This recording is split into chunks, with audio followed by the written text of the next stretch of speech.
भैया नमस्कार. नमस्कार. भैया पूर्ण नाव सांग. वशिष्ठ रामराव शेंद्रे, गाव, डोंगरगाव, तालुका शिरोळ, आनंदपाळ, जिल्हा लातूर. जिल्हा लातूर. तर आज तारीख आहे 10 मे मे 2025. मी प्रवीण सावकार सोबत या सावकार येतो तुमच्या शेतामध्ये आलो होतो 1 ते 2 जानेवारीच्या दरम्यान. बरोबर आहे. हो बरोबर. त्यावेळेस तुम्हाला ग्रीन प्लॅनेट कंपनीचं भूमी पॉवर हे जमिनीतून टाकण्यासाठी दिलं होतं. हो दिलं होतं. आणि वरून ग्रो नायट्रोकिंगची फवारणी घेतली आपण. आम्ही खत दिल्यानंतर 1 महिन्यानंतर तुम्ही लावले. हो हे खत टाकले. खत टाकले आणि नंतर फवारणी केली. नंतर फवारणी. आता त्या ज्यावेळेस आपण टाकलो त्यावेळेस ऊस केवढा होता सावकार? गुडघ्याला ऊस होता हे. बरोबर आहे.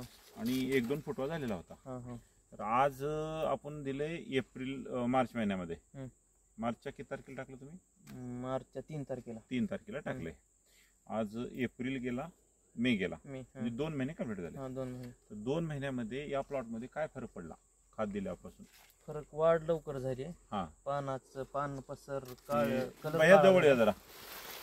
आता हे जे पान आहे हे झाड आहे आपलं. हे झाड आहे. बरोबर आहे ना. याचा हिरवटपणा जास्त आहे.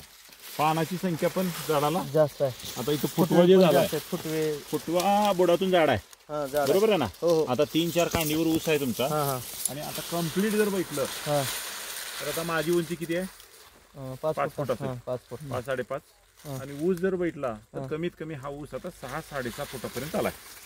आपलं खत टाकल्यानंतर दुसरं खत टाकलंय का? नाही. फवारणी किती वेळेस केली? फवारणी एक वेळेस केली. आता हे लावण आहे आपलं. लावण. आणि इथंच आपला खोडवा पण आहे. खोडवा. खोडव्याला पण आपण हे वापरले. वापरले. मग खोडव्यामध्ये पण सेम बदल आहे का? बदल आहे. आता ते खोडवा किती कांड्यावर आहे? खोडवा 4 कांड्यावर आहे. 4 कांड्यावर.